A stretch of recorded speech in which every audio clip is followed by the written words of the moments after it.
Hey y'all, welcome to this week's show. I hope you're having a wonderful December, getting ready for Christmas and everything. And today we'll talk about two really fascinating plants.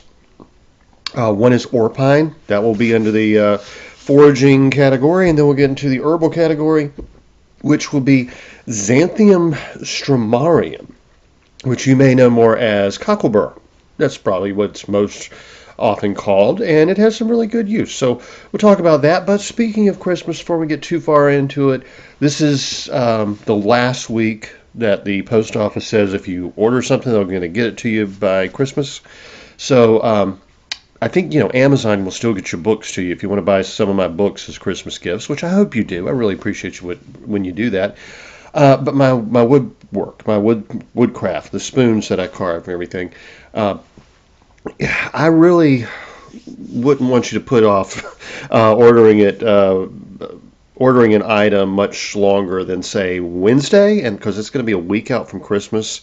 I can't guarantee anything except what the post office tells me, and they're taking about a week right now to get things to people, and it's going to get a little more busy as we get a little closer to Christmas. So I've had a really exciting discovery this week. Speaking of the wood carving, I found a small quantity of spalted birch. Spalting is a really unique process. Essentially, it's like when a turkey tail mushroom or something in that family just begins to colonize a piece of wood. It will send all these really unique lines throughout the wood. I mean, it's really beautiful, especially on birch. You got to get it at exactly the right time. Cut it and dry it, basically freeze the colonization of the mushroom in place. I mean, it's perfectly good wood at that point, but it's been given this really beautiful pattern. And so I've got a very small quantity of it, and by the time this podcast goes out, by the time you're hearing it, I'll have one set of spalted birch on the site. And if you buy it like Monday or Tuesday, you can probably get it by Christmas time in the continental United States. Hopefully. Obviously I can't guarantee that, but you got a very limited window on that. Just want to share it with you. Even if you're not, interested in buying it as a Christmas gift, I'm going to put a little picture of it in the show notes and a link, to my Judson Carroll Woodcraft site so you can see it. This stuff is amazingly beautiful. I mean, and it's really tricky to work with. It's hard to find. It's difficult to work with. And I only have a little bit. I'm going to be able to put out maybe 2-3 pieces, maybe just a little bit more if I'm lucky. Then I'll probably go back to cherry for a while, or I've got some beautiful pear wood I want to work with. But you got to at least take a look at it. It's really amazing what nature does. I mean, that's what I love about doing this so much is just really seeing the unique beauty of these natural patterns just blows me away. The grains of the wood, or this spalting pattern, the different colors of different woods. It's just I love it. But anyway, and do remember, if you're interested in buying a subscription to my Substack newsletter, either Judson Carroll Master Herbalist or the Uncensored Catholic, I'm giving you 2 free ebooks. So that's a great last-minute Christmas gift, or one with forethought. And of course, it doesn't matter to me if you keep the books for yourself or give them to somebody else. So anyway, now let's talk about some plants. And as I said, we'll start with one from my book, The Spring Foraging Cookbook, and it's Orpine. Now, this is a sedum, and it's probably the most well-known of the sedum species. It's also known as Live Forever, but that's a common name that is applied to several plants. In fact, it's one member of the succulent family is hens and chicks. That's also called Live Forever, and in fact, if I'm not mistaken, its Latin name is Sempervivum, which actually means live forever. So you want to make sure you're not talking about just 2 different plants here. Hens and chicks is also known as house leek in older European herbals, which is ridiculously confusing because it's not a leek at all. It's actually in the succulent or like cactus type family, along with purslane and such as that. But we're going to talk about Orpine or Orpine. I've heard it pronounced both ways. It's Orpine. And I guess really for the most part, the whole family is pretty safe. I probably caution against eating large amounts of rose root or rhodiola. It's very potent as a medicinal herb, especially that from very high like elevations in the Andes and such. It will really like increase your body temperature and make you sweat. It's good for breaking a fever. It's good for physical and mental performance and all kinds of stuff. But I could see where that could probably raise your blood pressure a bit too much, your heart rate, if you weren't careful. But Orpine does not have that quality. In fact, it's just a nice cooked vegetable. And, well, I consider most of the sedums kind of to be interchangeable. You probably ought to do research on any plant you're unfamiliar with. And not that you're going to mistake rhodiola for Orpine, but obviously you want to take precautions. That's what my disclaimer is all about at the end of the show. So the leaves of Orpine can be eaten raw when young and tender. Pretty good added to salads and such.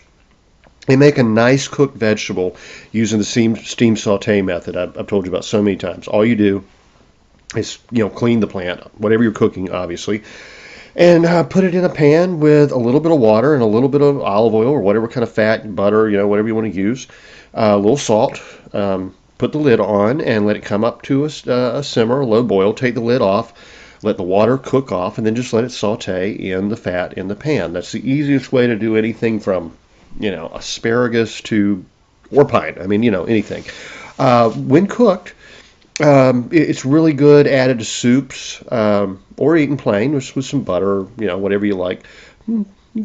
Maybe sprinkle a few herbs on there to give it a little more flavor. It's a succulent. If you like nopales in Mexican food, if you like, purslane, well, okra is not a succulent, but it has a very similar characteristic to it. And we'll get a little bit more into that use of like nopales here in a minute, but the roots can be harvested spring through fall, and that really makes it a valuable plant in time of food scarcity. But it's not really an emergency food. The roots have to be soaked for a few days before eating. So, it's something you could add to your diet if need be, but it's not one you can just like run out in the woods and grab if you're out of food. Then after they've been soaked, they can be cooked and eaten like that or pickled. They make rather nice pickles. Because Orpine is a succulent, though, it really does have a taste and texture similar to cactus. And if you like nopales, which are a popular ingredient in some Mexican and South American cooking, you'll probably like Orpine. I do. I'm a big fan of nopales, actually. So I often prepare the leaves of Orpine with similar flavors. Orpine's much easier to harvest than cactus, obviously, because it doesn't have spines. They're small, and they're tender enough not to need blanching. There are different ways of preparing the cactus pads. You can blanch them and grill them. You can just grill them as but anyway, they're a lot easier to deal with, is what I'm basically trying to say. I like to give them just like a quick char along with some onions and peppers in a hot cast iron pan, and just use them to make fajitas. That's the most common way. Really, any brown meat or seafood that works for fajitas, would go perfectly, or you can just use cheese. I mean, you may have had Nepali tacos before. You could absolutely fix them like that. I like the charred flavors of the vegetables, a good hot salsa, pico de gallo. Just really gives it that special taste. A little cilantro, you're good to go. And it really is very good. This is a basic recipe, but you can use most any wild edible in the book or anything from the garden as an addition. I mean, literally anything can be thrown into fajitas and such. So basic pico de gallo, this is the way I do it. I'm sure it's not the way very authentic people in Mexico do it. But I'm sure it's pretty similar because I've eaten a lot of Mexican food from a lot of different regions, and yeah. Anyway, just chopped tomato, onion, garlic, hot peppers, and cilantro. Chop them up small, combine with salt, pepper, lemon or lime juice. Mix it together, let it sit for a minute. It's good to go. It's really that easy, and something I have pretty much on a weekly basis, if not more often. Basic salsa is essentially the exact same thing. Just char the vegetables first for a better flavor. You can stick them under the broiler. You can put them on a hot, dry cast iron pan. Of course, you can substitute tomatillos for tomatoes, and that's especially good if you're using both the salsa and the pico de gallo, because you got tomatoes in the pico and you got the tomatillos in the salsa. Like I said, char them, toss everything in the blender, salt and pepper, cilantro to taste, and lemon juice. I put a lot of lemon or lime in everything. Basic guacamole, mash avocados with all the stuff you'd use for pico. I mean, literally, this is the way I do it. And again, I know this isn't like super authentic Mexican or whatever, but yeah, that's how I make my guacamole. Just mash up the avocados with chopped onions, garlic, hot pepper, cilantro, lemon juice, salt and pepper, and I usually add a little sour cream. I like that flavor combination. Restaurant-style red rice. It's really one of my favorite dishes. Put a little olive oil in a pot or a medium pan or whatever. Bring to heat. Pour in your rice, let's say about a cup, and stir it gently until the rice becomes pearly and slightly browned. Add about a half cup of pico and 1.5 cups of either chicken broth or water. Chicken broth's better. Make sure you've skimmed all the fat off that chicken broth, though. You really do want a lean broth. And then put the lid on and cook it as you normally cook rice, salt and pepper to taste. That's that great red rice you get in a Mexican restaurant. It's delicious. Refried beans. Like I said, I have no Mexican heritage, and I know a lot of this probably isn't like super traditional, but it's so basic and it tastes so good. I really do make this like on a weekly basis, some combination of these flavors. For the refried beans, I usually, I'll start with dry beans, either pinto or black. Soak them overnight, pour off the soaking water, and add enough fresh water to cover. Some folks say that cooking your beans in salted water makes the skins tough, but I've never noticed any difference. Add chopped onion, garlic, crushed red pepper, cumin, and avocado leaf. That's my essential ingredient. Really love dried avocado leaf in my refried beans. Actually, last week, went way out of my way to find a store where they had dried avocado leaf. It's a community in eastern North Carolina with it's probably 90% Mexican. And their Piggly Wiggly grocery store is essentially like a giant tienda. So I can go in there and get all the ingredients, the dried peppers, the dried avocado leaf, all the spices that I might need. And if I have it, epazote. Now, epazote is really good. It's got a good flavor in refried beans. It's medicinally supposed to help with prevent the gas that comes from the beans. Much better fresh, and it literally grows almost all over the United States as a weed. I believe we've talked about it before. If not, we will soon. At a pinch, I'll use some dried epazote, but as long as I got the avocado leaf, I'm happy. I can just leave the epazote out. To my taste, it really is that avocado leaf. But I know most Mexican folks would say the epazote is the essential flavor. Either way, it needs cumin, salt, and pepper to taste. And when the beans are tender, add as much lard as you like. It can be a different fat. You could use chicken fat, beef, tallow, whatever. Lard is more traditional. Lard's the go-to. And just gradually cook almost all the water out of it and mash it all into a paste, and you've got refried beans. And they're so delicious. So However you prepare the meat or seafood really depends on what you're using. If I use flank steak or a tough game meat, I'm going to soak it overnight in a brine of salt and hot pepper and just a little sugar and citrus juice with any spices and herbs you like. Okay, you can even add a little wine or soy sauce to the brine. That's actually very traditional to put a little soy sauce in the brine. There was a wave of Chinese immigrants to, I guess it was the Mexico City area in, I guess the 1800s. They really brought in a lot of soy sauce. Yeah.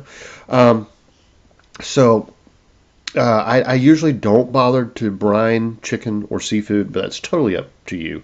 If I'm going to smoke a chicken, like on a barbecue pit, yeah, I'm going to brine it. Otherwise, nah, probably not.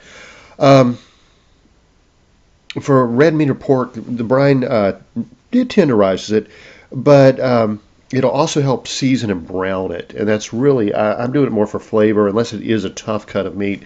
And if it's not a tough cup of meat, I would probably skip it, just rub all the flavors I want on there, and let it sit in the fridge, just like what they call a dry brine, but whatever.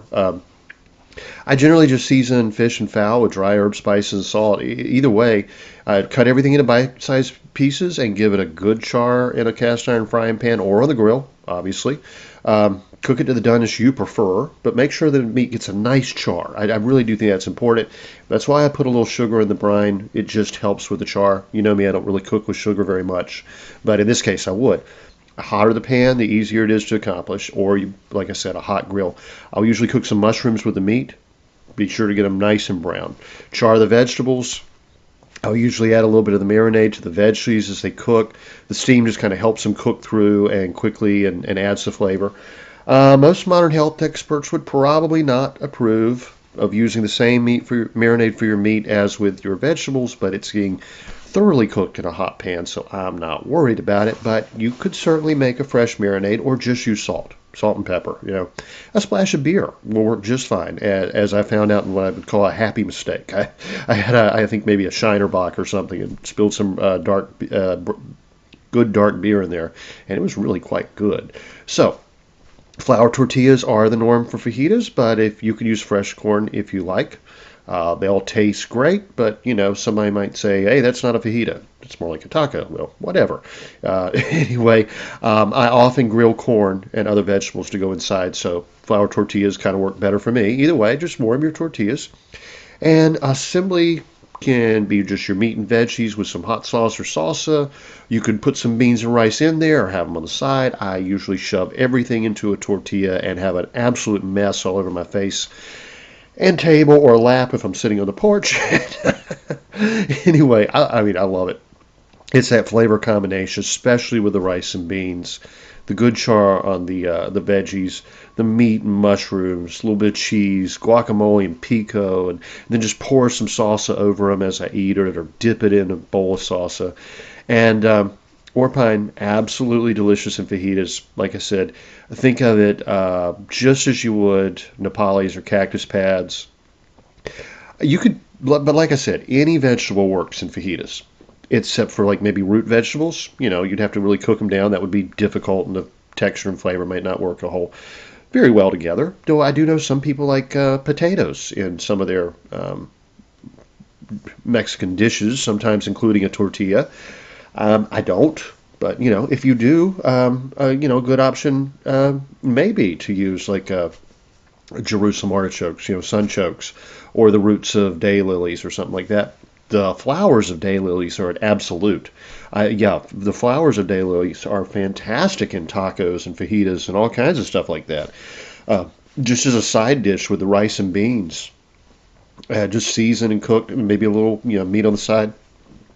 I love that. I mean, that's a go-to for me. So anyway, that wraps up our edible plant for the week. And before we move on to Xanthium stromarium, Cocklebur, which will be coming from my book, The Medicinal Weeds and Grasses of the American South, let me tell you a little bit about Magic Mind. This is a product I've been using for about a year. I really like it. It's an herbal product that has medicinal mushrooms in it, ashwagandha, a little bit of green tea, bacopa, some B vitamins, Um, some great antioxidant and immune supportive stuff.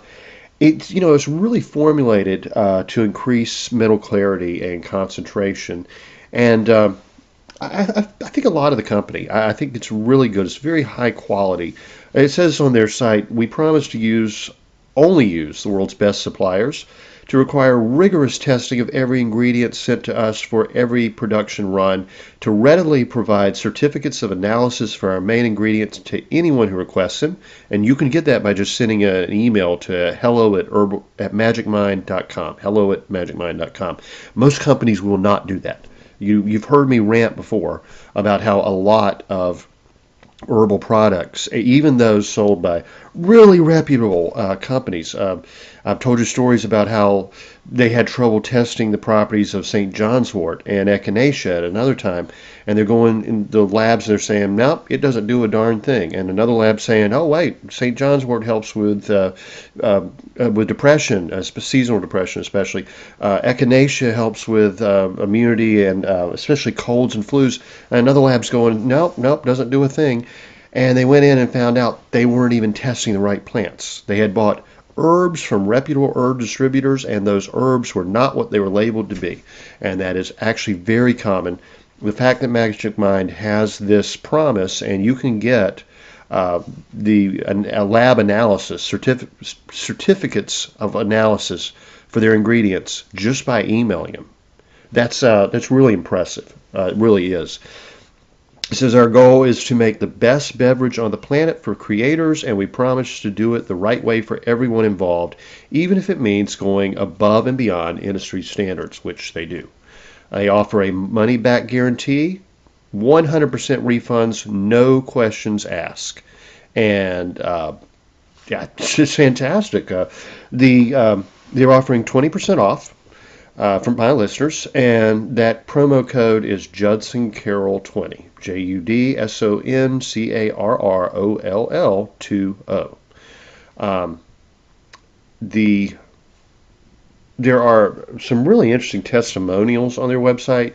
You might want to check that out. Just go to magicmind.co, and you can find the testimonials down at the bottom of the Magic Mind product screen.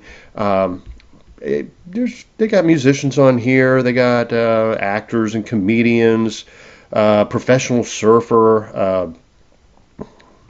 Really, it's interesting. And what I like about it is everyone kind of has basically the same experience. Here's one, Alex Snodgrass. Here's one, Alex Snodgrass, best-selling author, says, after drinking Magic Mind, my brain fog lifts, and I'm able to conquer my to-do list with less distraction. Yeah, I'd say it's pretty accurate. The surfer says it helps me lock into a focused state that I need to be in, whether I'm surfing or working on my next big project. There are several people here, names you would know, interesting people. The guy who founded WordPress. He's a big believer in it. He says incorporating Magic Mind into my daily routine has become a ritual that fuels my productivity and creativity. So y'all check it out if you're interested. Like I said, it's a good product, and you can get 20% off using the promo code JudsonCarroll20. Now, let's talk about Cocklebur. And Cocklebur is one plant I can certainly understand being called a weed. I mean, it's just just like burdock and such, its seeds form burrs, and burrs are the most troublesome of all the seed pods there are. I mean, if you've ever had dogs with long hair or livestock, especially horse's mane, if there's a burr that can get in there, it will get in there, and you've got to cut them out. I mean, it is impossible to get burrs out of their fur. And if you have long hair, if you get burrs in your hair while out hiking, you're probably going to have to cut them out. It's really, really frustrating, really very frustrating. But this plant has a very long history of medicinal use. Dioscorides wrote that xanthium grows in fertile places and marshes that are dried up. That is true, but it now grows pretty much everywhere. He describes it. I'm going to just tell you to Google it. Look up an image of the plant.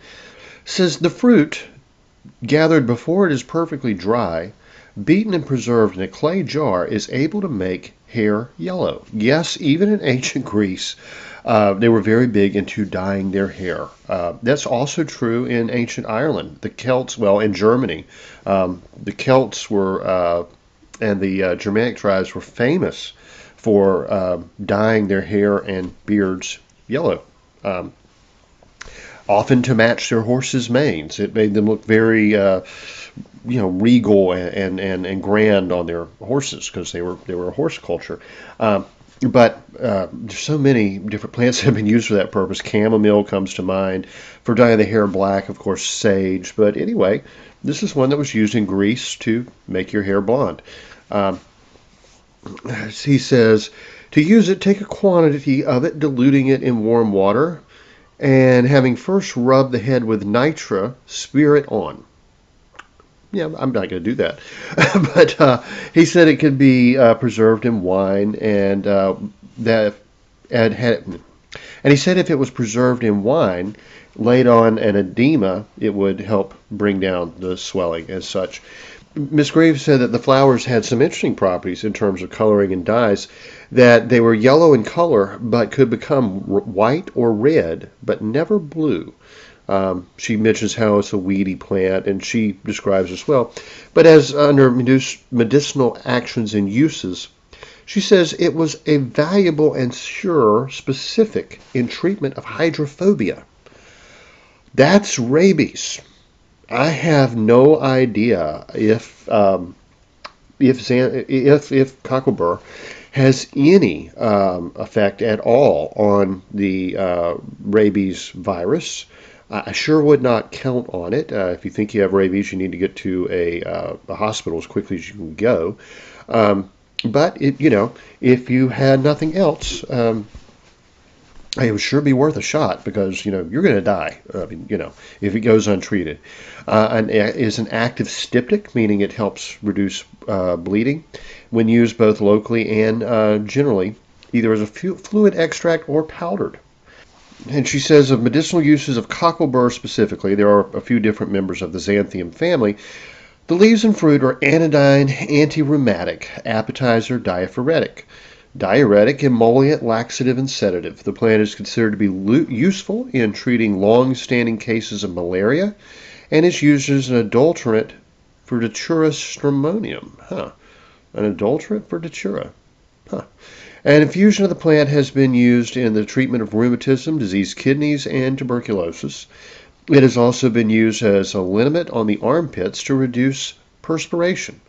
The fruits contain a number of medicinally active compounds, including glycosides and phytosterols. They are anodyne, antibacterial, antifungal, antimalarial, anti-rheumatic, antispasmodic, antitussive, cytotoxic, hypoglycemic, and stomatic. Wow, that's a lot of uses there. Antibacterial, antifungal. Antitussive is for cough, and antispasmodic means it helps with cramping, and antimalarial. So maybe it does have some antiviral properties. We need to look into that. They are used in the treatment of allergic rhinitis, sinusitis, catarrh or congestion, rheumatism, rheumatoid arthritis, constipation, diarrhea, lumbago, leprosy, and pertussis. Wow, that's like a virtual medicine cabinet in one plant. They are also used externally to treat pertussis. The fruits are harvested when ripe and dried for later use. The root is a bitter tonic and febrifuge, meaning it helps lower fever. It has historically been used in the treatment of scrofulous tumors. A decoction of the root has been used in the treatment of high fevers and to help a woman expel the afterbirth. The decoction of the seeds has been used in the treatment of bladder complaints, and a poultice of the powdered seed has been applied as a salve to open sores. Wow. Edible parts, leaves, and young plants cooked, boiled and washed. Said the caution is advised as the plant is probably somewhat toxic. Known hazards of Xanthium stramonium, that's what we're talking about, poisonous. Most members of the group are toxic to grazing animals, and the animals avoid eating them, and the seed contains the most toxin. Probably not one I'm going to recommend in my foraging book for obvious reasons, but a nice, really useful medicine. The King's Medical Dispensatory of 1898 talks more about the hydrophobia or rabies issue. Says Dr. Grisvalva, I guess is how you pronounce his name. The assertion being made that in 100 cases and upwards of persons who had been bitten by rabid dogs, the administration of this article affected recovery without a single failure. The dose was 10 grains of the plant in a powder repeated several times a day. Experiments from other physicians failed to sustain this assertion, and for that reason this plant has passed into disrepute. However, it is reported siligogue, sudorific, and somewhat diuretic. We're not going to recommend this one for rabies. It seems, hey, when one doctor says he used it in 100 patients and it cured them all from something as serious as rabies, then a bunch of other doctors test it and they find it doesn't. You got to wonder if that guy was trying to, make a little money off of a cure. Let's just put it that way. Let's see. Professor Scudder writes that it may be employed as a prophylactic against ague or fever, as an antiperiodic when the patient is subject to profuse sweating, and to prevent recurrence of chills when they have been broken, the fever's broken. It may be employed in only disease where there is nervous excitement attended by sweating. Cocklebur has a soothing action upon the urinary tract and has recently proved a good remedy for passive hematuria. Some have reported success with it in postpartum hemorrhage, but it is not likely to supplant other well-known remedies for this purpose. Dr. George W. Homscher of Camden, Ohio, attributes a specific action to this agent in irritable conditions of the bladder, particularly chronic cystitis. In cases benefited by it, there is an excess of mucus and uric acid.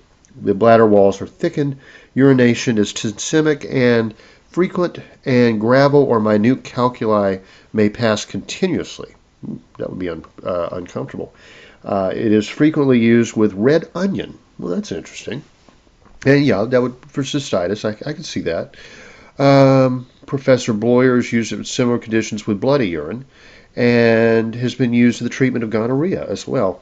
Specific indications and uses says ague or fever with profuse sweating, prophylactic against ague, and to prevent recurrence of chills, nervous excitation with copious sweating, bloody urine heavily loaded with mucus and gravelly deposits, urination painfully tenesmic and frequent. Plants of the Cherokees tells us that a tea of burrs was taken for cramps. Chew the roots for a rattlesnake bite, and a root tea is an emetic for a sick stomach, so it'd make you throw up. And again, I don't know if it's going to do any good for rattlesnake bites, but that does seem to be, of course, very reasonable for cramps. Herbal Remedy of the Lumbee Indians tells us their use for this herb, what they call sheep burr, and if you get burrs in your sheep's wool, that's a problem. They said the recently picked leaves and stems were boiled in a pint of water for 20 minutes and then mixed with the same amount of milk. If a dog had been bitten by a poisonous snake, this compound was given to the dog to drink. One healer said that he had only known of this treatment being used on dogs, but thought it would also help people. The Lakota used the medicine from sheep burn ceremonies, and the Koasati tribe, I guess it's Koasati, I'm not familiar with that tribe, used a decoction from the root to remove afterbirth after a child was born. The Huma tribe used a sheep burr root decoction to treat a high fever. So there you have different cultures, different parts of the world over centuries finding very similar uses for the same plant, which is one that I'm not going to get upset if somebody calls Cocklebur weed, because it is quite troublesome, but also quite useful and probably not too hard to find.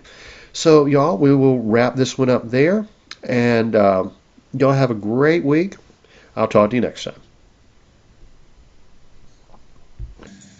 The information in this podcast is not intended to diagnose or treat any disease or condition. Nothing I say or write has been evaluated or approved by the FDA. I'm not a doctor. The U.S. government does not recognize the practice of herbal medicine, and there is no governing body regulating herbalists. Therefore, I'm really just a guy who studies herbs. I'm not offering any advice. I won't even claim that anything I write or say is accurate or true. I can tell you what herbs have been traditionally used for. I can tell you my own experience and if I believe an herb has helped me. I cannot nor would I tell you to do the same. If you use an herb anyone recommends, you are treating yourself. You take full responsibility for your health. Humans are individuals and no two are identical. What works for me may not work for you. You may have an allergy, a sensitivity, an underlying condition that no one else even shares and you don't even know about. Be careful with your health. By continuing to listen to my podcast or read my blog, you agree to be responsible for yourself, do your own research, make your own choices, and not to blame me for anything ever.